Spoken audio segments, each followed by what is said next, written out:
Hello, everyone, and welcome to this episode of the Fortcast, the official vodcast of Fort Healthcare. I'm your host, Dr. Michael Anderson, ear, nose, and throat doc, and serving as president and CEO of Fort Healthcare. I'm very excited for my guests today. We have Dr. Marc Erickson with us today to talk about colorectal cancer screening and the different entities that help us with that screening. Dr. Erickson, thank you so much for joining me on this episode of the Fortcast. Happy to be here, Mike. Good to see you again. Before we get started, Dr. Erickson and I, we've known each other for quite a while. I've been with the organization for a little over 20 years. But Dr. Erickson, how long have you been with Fort Healthcare? Oh, man, this is my 32nd year here, believe it or not. Okay, so I have to ask, what color was your hair when you started? Yeah, it's going blonde at this point. It was darker. It was darker. Okay. It was darker. Well, Dr. Erickson, you've just done an incredible job over the decades serving our patients and our community. I can't thank you enough. And really, what we're talking about today, colorectal cancer screening, is very important to our patients and community. So, Dr. Erickson, if you can just kind of give us an overview, why is it so important to be screened for colorectal cancer? Thanks for having me, Mike. Honored to be here. The real reason is this is one of the preventable cancers. There aren't very many of those. So it's the fourth leading cause of cancer in America, and it's the second leading cause of cancer deaths. So something like 60,000 people die of colon cancer every year, but it's highly preventable. So if we could screen people for cancers, first of all, we'd get them earlier. But if we can do colonoscopies, we can actually take out polyps and prevent you from getting cancer in the first place. So hugely important topic. Yeah, I mean, when I hear this cancer can be preventable or this cancer can be caught at a very early stage, I think the health importance of that cannot be understated. So, Dr. Erickson, when we look at screening guidelines for colorectal cancer, at about what age should people start having that conversation, or what age should they be thinking about, hey, I'm reaching this age, I may want to get screened for colorectal cancer? Really good question, because it's changed over the years. We used to say 50. The reason that was important was because most cancers affected people over 50. In the mid-2000s, that changed, and we're not sure why. But it's increased dramatically so that it's now the number one cause of cancer deaths in people under 50 who are male, and number two for females. So we've changed from 50 to 45 in the last 5 years. Between, around 2000 and the mid-2000s, because we started screening around 2000, Medicare started paying for it, we decreased the risk of colon cancer by 1% per year. And then it kind of flattened out because we saw an increase in that under 50 group. So it's really important that around 45, you start getting screened. And there are people that should get screened younger than that. So if you have a family member like your parent or sibling who's had colon cancer or has had precancerous polyps, the recommendation is that you start screening 10 years younger than they were diagnosed with either a precancerous polyp or a cancer. I can't emphasize that point enough, and you highlighted it beautifully, that we have to follow the data when it comes to our screening practices, and it has really shifted towards a much younger age demographic than we ever predicted as a healthcare field in the aspect of colorectal cancer screening. Now, Dr. Erickson, there's a lot of thoughts out there on potential screening tools. Could you walk us through maybe what those screening tools can be and maybe a little bit the pros and cons of each one? I would say that you have to break it down into whether you're screening to find out if people have colon cancer or if you're screening to see if they have polyps, because they're very different. If we're screening for polyps, we're trying to prevent colon cancers. And if we're screening just for cancers, we're trying to pick them up early. So if you are talking about like a testing for blood in your stool or doing a Cologuard test, those are essentially looking for cancers. I should say Cologuard is pretty good at that. Looking for blood in your stool is not good at that. Cologuard is about, with their newest iteration of their product, about 95% successful in picking up people with colon cancer. So if that's all you're trying to do, it's a pretty good test. It's not perfect, but it's pretty good. They were at 91% until last year, and their new iteration is up to 95%. That still means you're missing 5% of cancers. But you have to look at polyps because we're talking about the difference between preventing and detecting.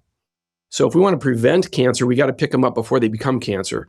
And Cologuard is not good at that, and testing for blood in your stool is even worse at that. So if we just look at all the polyps that can become cancers, they're called adenomatous polyps. Something like 10 to 25% of those would go on to become polyps if we left them behind. More than 80% of those are missed by Cologuard. So we're really good at picking up cancers, but not good at picking up precancerous lesions. It is important to pick up cancers because if you get a contained colon rectal cancer, by that I mean stage 1 or 2, your 5-year survivals, the chance of you dying from this is about 16%. But if it's beyond that, stage 3 or 4, it's 91% are going to die of this in 5 years. So it is important to pick up cancers, but we'd much prefer to pick up polyps before they become cancers. And colonoscopy is the only tool for doing that really well. There's a lot of information, and thank you for defining those different goals, because I think it's very important for our patients and communities to know that polyps in the colon can become cancer, first of all. And secondly, Cologuard won't pick up the polyps per se. Only a colonoscopy can pick up the polyps. Once it becomes a cancerous lesion, then Cologuard could pick it up, or a 95% chance of picking up. Still 1 in 20 are going to be missed.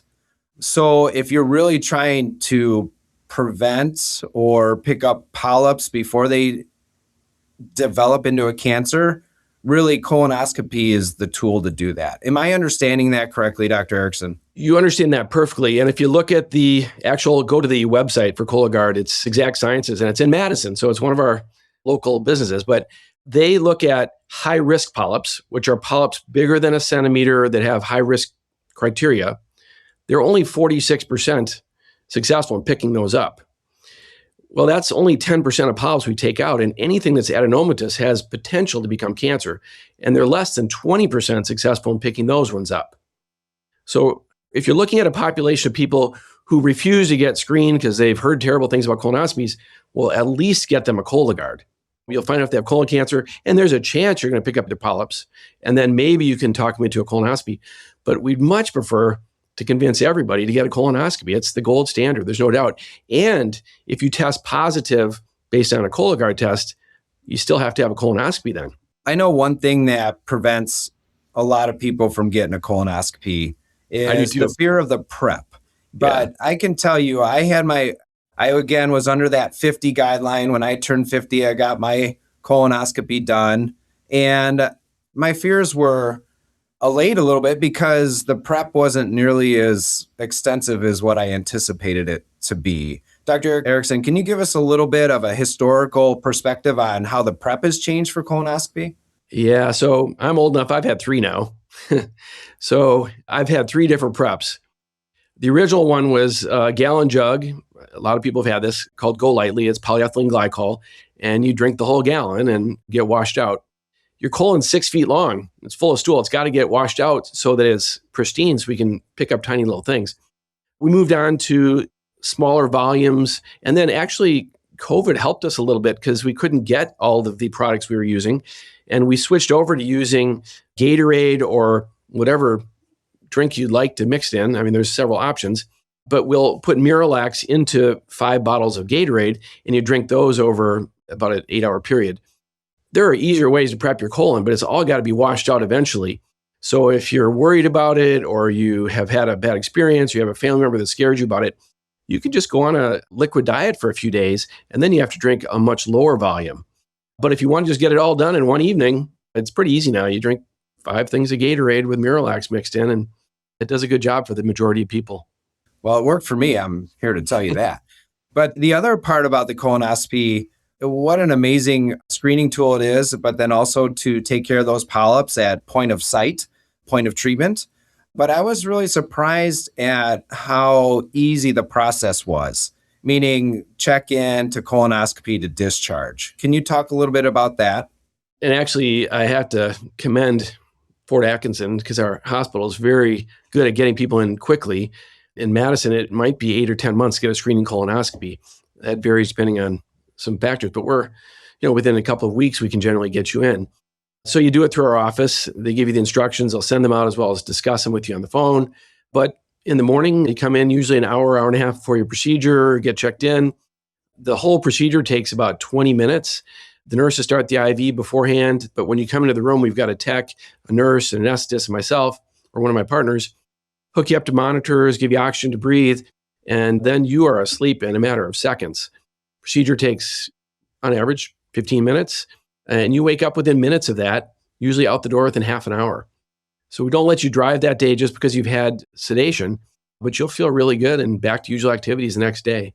Yeah, I got to tell you, I was really remarkably surprised at the quick recovery. I just think when I know myself, I was a little bit fearful of having a colonoscopy done.